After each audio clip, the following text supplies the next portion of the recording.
Plongez avec moi dans l'abîme d'une nuit d'encre, où le ciel déploie une tapisserie cosmique d'une richesse insolente, des milliards d'étoiles qui dansent en silence comme autant de lanternes oubliées dans l'immensité.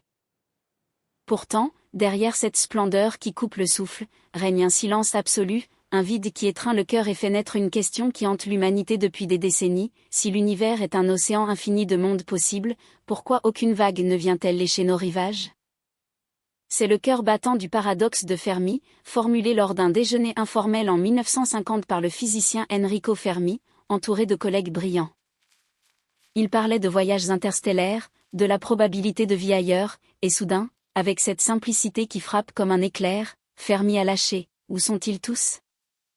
Cette interrogation, prononcée entre deux bouchées, résonne encore aujourd'hui comme un appel poignant à travers les âges, mélange d'émerveillement et d'angoisse face à notre solitude apparente dans ce cosmos si vaste. Imaginez la scène en 1977, au cœur de l'Ohio, où le radiotélescope Bigger, cette oreille géante tournée vers les cieux, capte soudain une séquence alphanumérique impossible, 6 échos ou J5. Ce faisceau d'ondes radio, d'une précision chirurgicale, arrivait de la constellation du Sagittaire. L'astronome Jerry Ehman, en examinant les données imprimées sur du papier perforé, a entouré cette anomalie d'un cercle rouge et a griffonné un « wow » qui est devenu légendaire. Pendant 72 secondes, ce signal a traversé l'espace comme une bouteille à la mer cosmique, porteuse d'un espoir fou. On l'a écouté avec une excitation qui faisait vibrer les cœurs des scientifiques. Était-ce enfin le salut d'une intelligence lointaine? Pourtant, l'étincelle s'est évanouie aussi vite qu'elle était apparue. Des décennies d'écoute attentive avec des instruments toujours plus puissants n'ont rien capté de similaire. Des analyses récentes, en 2025, ont même affiné ses propriétés. Le signal était plus intense qu'on ne le pensait, avec une densité de flux atteignant 250 Jansky, et sa fréquence ajustée à 1420,726 MHz. Très proche de la ligne de l'hydrogène, ce canal universel que l'on imagine idéal pour une communication interstellaire. Des hypothèses naturelles émergent aujourd'hui, comme un nuage d'hydrogène froid soudain excité par un magnétar ou un sursaut gamma doux, transformant le signal en un phénomène astrophysique rare plutôt qu'en un message.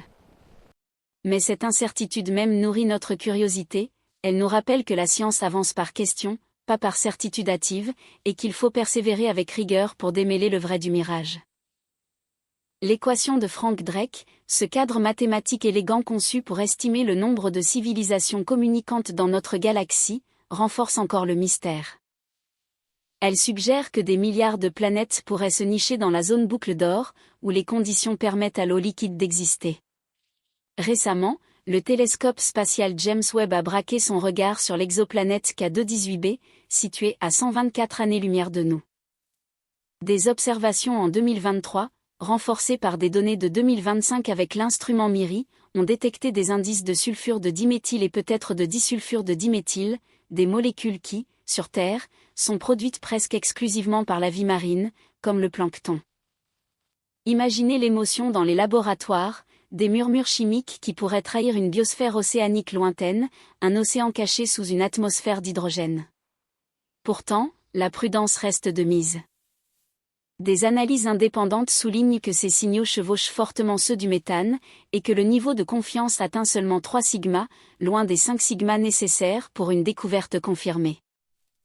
Cela illustre la beauté de la méthode scientifique, elle ne cède pas à l'excitation immédiate mais exige des vérifications croisées, des modèles alternatifs testés sur des dizaines de possibilités. Ces données ne prouvent pas encore la vie, mais elles nous invitent à rêver plus grand tout en gardant les pieds sur terre, en soutenant les missions futures qui affineront nos instruments pour trancher définitivement. Nous, les humains, nous nous situons encore à un niveau modeste sur l'échelle de Kardashev, qui classe les civilisations selon leur maîtrise de l'énergie. Notre score tourne autour de 0,73, nous brûlons encore les forêts fossilisées de nos ancêtres pour alimenter nos ampoules, nos voitures et nos usines. Une civilisation de type 1 maîtriserait toutes les ressources de sa planète entière, du vent aux marées en passant par le soleil qui la baigne. Le type 2 dompterait l'énergie totale de son étoile, peut-être en construisant des structures colossales autour d'elle. Et le type 3 embrasserait une galaxie entière. Nous balbutions nos premiers pas numériques, espérant atteindre le type 1 d'ici 2 siècles si nous survivons aux défis qui nous guettent. Cette transition passe par un choix conscient, accélérer le passage aux énergies renouvelables, développer la fusion nucléaire propre, et surtout cultiver une maturité collective qui évite les pièges de notre propre technologie. C'est là que surgit l'ombre du grand filtre, cette barrière évolutive hypothétique qui pourrait expliquer pourquoi le cosmos reste si calme. Peut-être que la vie naît facilement, mais qu'elle est fauchée avant de s'épanouir, par des catastrophes naturelles, des extinctions de masse, ou pire, par sa propre intelligence immature. Si nous découvrions demain des ruines sur Mars, cela sonnerait comme un glas, la vie émerge partout, mais elle s'autodétruit souvent. Imaginez l'émotion, des artefacts anciens sur la planète rouge, témoins silencieux d'une civilisation qui a joué avec le feu nucléaire ou l'intelligence artificielle débridée, et qui a perdu. Pour nous, cela devient un appel urgent à l'action. Dans une situation où un signal étrange serait capté demain, une urgence cosmique potentielle, la première règle est la calme vérification, noter l'heure exacte, la direction dans le ciel, filmer sans zoom excessif et avec plusieurs angles si possible, éviter toute modification des images. Rapporter immédiatement aux autorités scientifiques ou aux plateformes officielles comme celle de la NASA ou des équivalents nationaux, sans paniquer ni diffuser de rumeurs. Cela protège tout le monde et permet une analyse rigoureuse.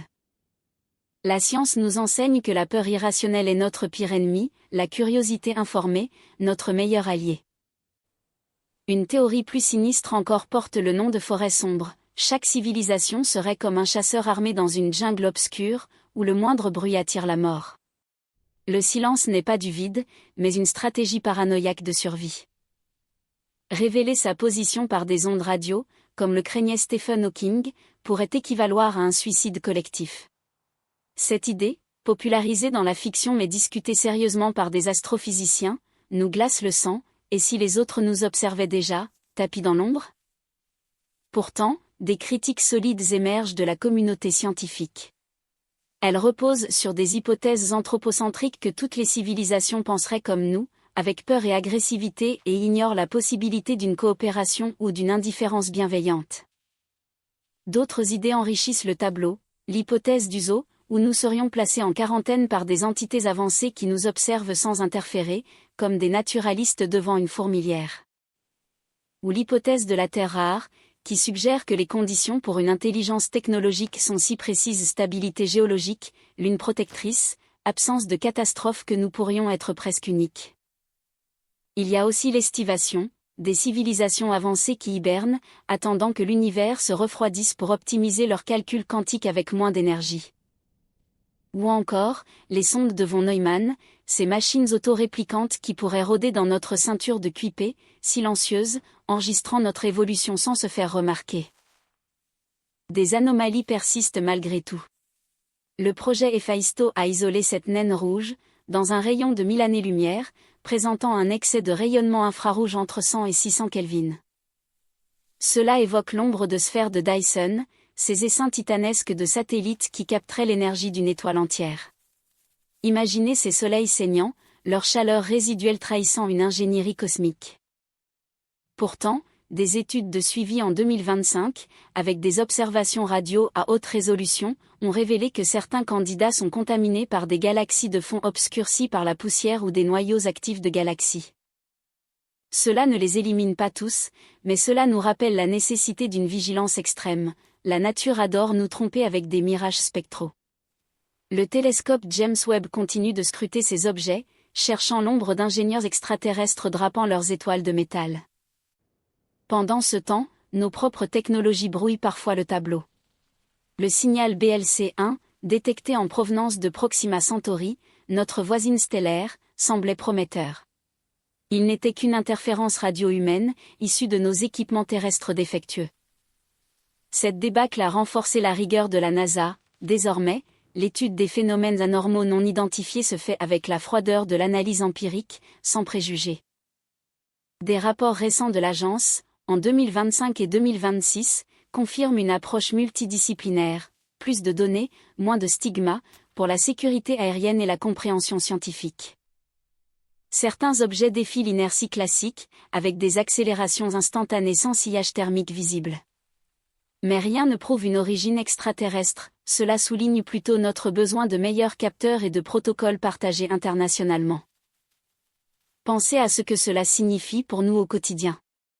Si un écho cosmique arrivait demain, une rediffusion déformée de nos propres radars militaires d'il y a 10 ans, rebondissant sur un objet massif et furtif dans notre voisinage, ce ne serait pas forcément un salut amical. Ce pourrait être la preuve qu'on nous observe, qu'une sonde silencieuse analyse notre évolution avec la patience des millénaires. Le cosmos ne serait plus un vide paisible mais un chantier colossal où la frontière entre science stricte et cauchemar profond reste poreuse.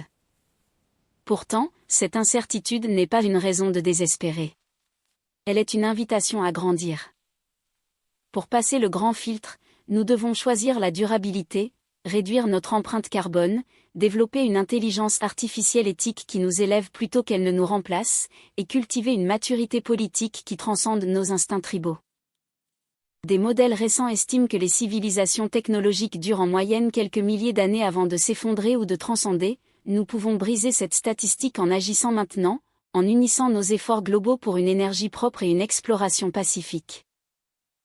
Imaginez le ciel nocturne non plus comme un mur de silence asphyxiant, mais comme une toile d'espoir où chaque étoile murmure une possibilité. Nous ne sommes peut-être pas seuls, mais même si nous l'étions, notre quête nous rend plus humains, curieux, résilients, unis par la même soif de comprendre l'univers. Des projets comme Breakthrough Glisten ou Laser CT scannent le ciel avec des technologies de pointe, balayant des millions de fréquences. Ils nous rappellent que la science est une aventure collective, pas une course solitaire. Et vous, face à cette immensité, comment ressentez-vous ce silence ? Dans une situation réelle où vous observeriez un phénomène étrange dans le ciel, un objet qui défie les lois connues, que feriez-vous ? Choisiriez-vous A, rester silencieux et observer discrètement pour collecter des données précises, ou B, alerter immédiatement les autorités tout en diffusant largement pour mobiliser l'opinion ? Selon vous, quelle approche est plus sûre pour la communauté et pour la science ? Partagez votre réflexion en commentaire, cela enrichit notre discussion collective. Ce voyage à travers les mystères du cosmos nous montre à quel point la connaissance est un phare dans l'obscurité. Elle nous pousse à protéger notre planète comme un berceau précieux, à soutenir la recherche internationale, et à aborder l'inconnu avec émerveillement plutôt qu'avec peur. La science nous offre des outils concrets, vérifiez toujours les sources, croisez les données de plusieurs observatoires, et rappelez-vous que la patience est la clé des grandes découvertes.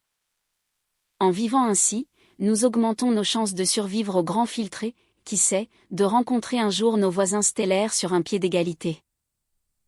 Ici, sur la chaîne Galaxy Code, nous partageons précisément ces trésors, des connaissances utiles et profondes, des compétences pratiques pour naviguer dans un monde complexe, et des explications claires qui transforment l'émerveillement en action positive.